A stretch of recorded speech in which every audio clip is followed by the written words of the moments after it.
Friends, welcome back to my channel.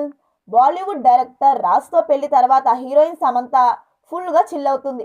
గత ఏడాది Christmas వేడుకలు చేసుకున్న శామ్ ఇటీవలే భర్తతో కలిసి న్యూ ఇయర్ సెలబ్రేట్ చేసుకుంది. దీనికి సంబంధించిన వీడియోలు, ఫోటోలు సోషల్ మీడియాలో వైరల్ అయ్యాయి. ఇది చూసిన ఫ్యాన్స్ సమంతకు న్యూ ఇయర్ విషెస్ చెప్పారు. అయితే తాజాగా సమంత క్రిస్మస్ సెలబ్రేషన్స్కు సంబంధించిన ఫోటోలను సోషల్ మీడియాలో షేర్ చేశారు. ఇందులో శామ్తో పాటు మిల్కీ బ్యూటీ తమన్నా కూడా కనిపించారు. ఈ ఫోటోలు నెట్టింట వైరల్గా మారాయి. అయితే ఈ సెలబ్రేషన్స్ ఎక్కడ అనేది మాత్రం శామ్ రివీల్ చేయలేదు. కాగా శామ్ తమన్నా క్లోజ్ ఫ్రెండ్స్ అన్న సంగతి తెలిసిందే. సమంత హీరోయిన్గా నటించిన అల్లుడు సీన్లో తమన్నా స్పెషల్ సాంగ్లో మెరిసింది.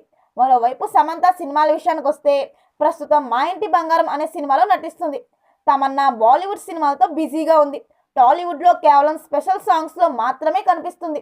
మరిన్ని వీడియోల కోసం మన ఛానల్ని సబ్స్క్రైబ్ చేయడం మర్చిపోకండి.